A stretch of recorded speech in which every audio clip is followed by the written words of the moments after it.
All right, all good. All right, great. So being 6:30 on Wednesday, August 10th, 2022, and having quorum, I'll call the Bridgewater Planning Board to order. The next item on the agenda is board business. We have no public hearings and no public meetings this evening. The first item on the agenda is the Scotland Industrial Park. This is the release of the covenant and request, release from the covenant request. This is continued from our August 3rd, 2022 meeting. And before we take up the board business, I'll read the remote meeting instructions into the record.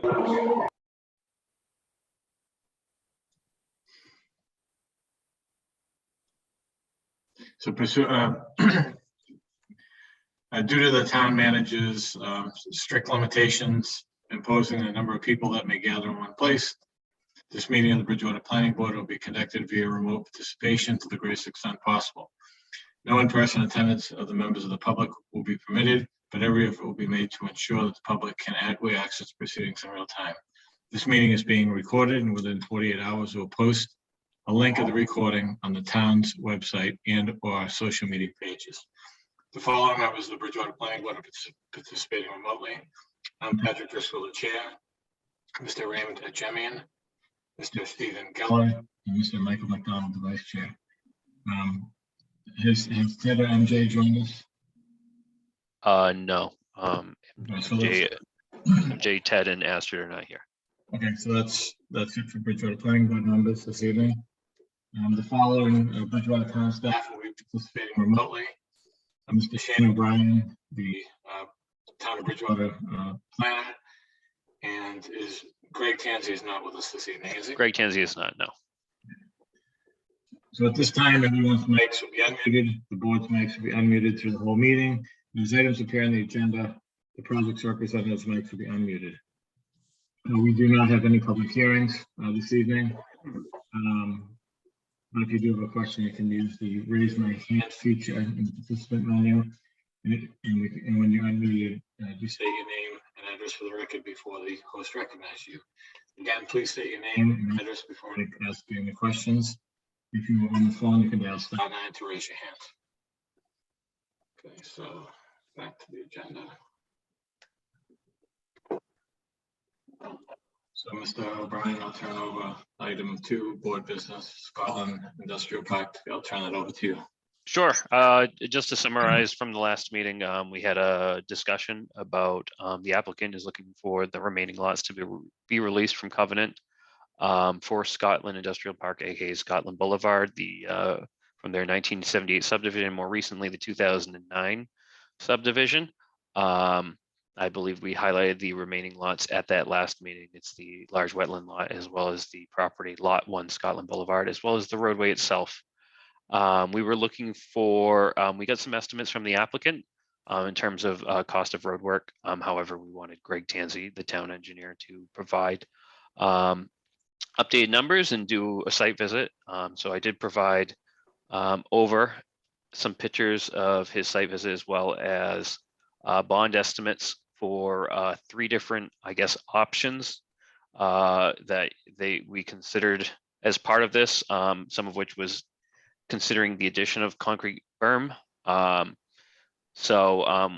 of my staff memo that I provided to the board is to recommend the estimate that was the repair and replacement option, which is the 8/9 dated bond estimate, where it would be the replacement of the concrete berm plus police detail bounds, final survey as built, as well as the top coat to be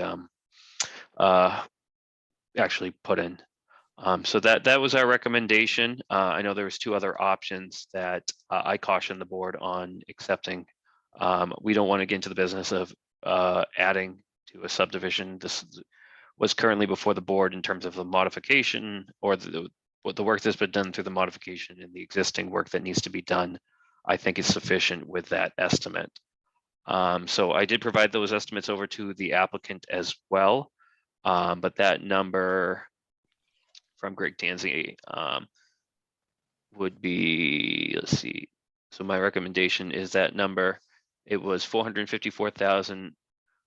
$454,551.66, with the town holding $32,655.79. That would require the applicant to provide us to complete surety as $421,895.87 for a bond. Okay, is the applicant okay with this? Have they weighed in at all, Shane? I'm assuming they're okay with it. The number is going to be the number. You know, we did pick the lower number, and we didn't affect the subdivision itself. I'm happy to let Mr. Parker and Collins Engineering be able to respond to that as well. I just got a quick question before. Sure. The figures you just quoted, Sean. Yep. Mr. Tanzi agree, you and Mr. Tanzi agree on these, correct? That is correct. Okay. There was initially a delay in the memo. I did have some questions in terms, because we did send the board over some estimates from on August 5th. And then Mr. Tanzi provided us with some updated estimates based on, I guess, current oil prices on Monday. So there was a substantial jump in the numbers. So I wanted to confirm with Greg today that those numbers are accurate, and I'm comfortable with his opinion on those numbers. And I think that, you know, especially with a 50% surety, we don't want to get into a situation where you know, there's an increase in cost of material. But I have no issue with Mr. Tanzi's numbers. The only issue that I had was estimates including additional work that was beyond the initial scope of the previously approved subdivisions. I don't want the board to be in the business of modifying subdivision plans during the process of covenant. You know, what's been approved is what's been approved. So I don't want to be in the business of adding berm. The applicant, being a private roadway, we could recommend that they provide berms, but we can't condition it or make them do it. It's just the cost of finishing the roadway and the work that needs to be done to get to that point of the as-built. Okay, thank you. No problem. You're on mute, Matt. Any other board questions?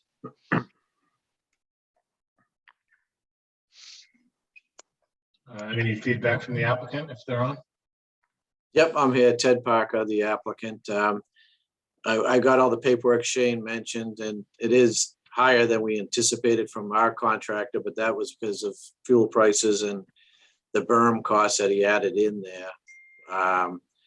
But I'm still gonna proceed forward with it. We have to do it, get it done, like we mentioned to you guys, to make our other deal work. So the one Shane just read off, the $454,551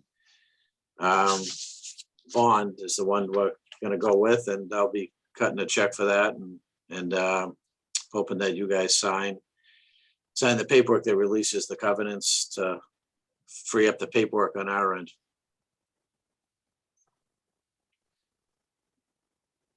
Okay. If we don't have any further discussion from the board or from the applicant, we have a proposal in front of us. Do we have a motion? Make a motion to set the bond as stated by town planner at, I believe, $454,551. Excuse me, no, I'm sorry, before $421,895.87. Is that correct? Correct. In addition, in addition to the 32,000. Right. Right, that we already hold. Yeah, total surety is at $454,551.66. Do we have a second? Second. I'll second it. By Mr. Geller. All right, so I'll take the roll. Mr. McDonald? Mr. McDonald? Oh, I'm sorry. Yes. Mr. Geller? Yes. Mr. Ajemian? Yes. Yes. Shane, do you also want a motion to release the lots requested, or is that just assumed based on the bond? Yes, please. I'll do a second motion. That'd be appreciated. Just release remaining lots. Do we have a motion for that? Is somebody on the board? I'll make a motion to release the remaining lots upon payment of the bond. I'll second that. So motion by Mr. Geller, second by Mr. McDonald. Any discussion? Mr. McDonald, Yes. Mr. Geller, Yes, Mr. Jemian, Yes, and I'm a yes. Okay, Shane, I am around tomorrow, then I'm not around for a little while, so. Yeah, I just want to kind of, sorry, I thought about something. I'm gonna be out of the office for a period from like 8:45 to like 9:45, but I'll have this printed out. I'll head to the office a little bit earlier. and have this- I'll come in around 10 o'clock tomorrow. And then if other people can start, how many signatures do you need? I'm gonna need at least 3 signatures, All right. so. And then you won't record that until, I'll give them to be recorded until the payments have been made, correct? That's correct. I additionally have, on a separate notion, we have, the paper for Old North Estates as well, that lot, but we can't release it unless we receive a check. So similar to this situation. So, And just not related to this, but there's a subdivision that needs to be signed as well by people. just you. We'll have 3 signatures by, tomorrow, so that should be okay. So I'll have that typed up tomorrow. And then once we get the check and have it, notarized, and 3 signatures from the board, we'll be able to hand it over to the applicant. They haven't recorded. All right, thank you. Alrighty. Do we have any other business? That's it, correct? No, that was it. just clarification, you need my signature tomorrow? If you are available sometime tomorrow, I would appreciate if you could come in to sign, the covenant release for this one as well as Old North Estates. If I'm not in by 11:30, send me an email. I will. I won't be there So- until at least 11. And like I said, So- I'll be out of the office from 8:45 to like 9:45. All right, so Michael, are you gonna be able to get up there to sign it? Because I'm not allowed to leave the house till after Friday. Oh, yeah. I should be able to at some point, I believe. Yeah, just let me know. I can stay a little later as well. Sounds good. You know, if not, I can swing by there on Monday. That's it. Feel better. I feel fine. Do we have a motion to adjourn? So moved. All right, Mr. Geller, second. second, And Mr. Jemian? Mr. Jemian? yes, second, No, that's, you voted, correct, Mr. Jemian? Yes. Mr. Geller? Yes. Mr. McDonald? Yes. And I'm a yes. All right, good night, everyone. good night, Thank you. Thank you. Thanks, everyone. Thank you, Take care. guys. good Thank night. you.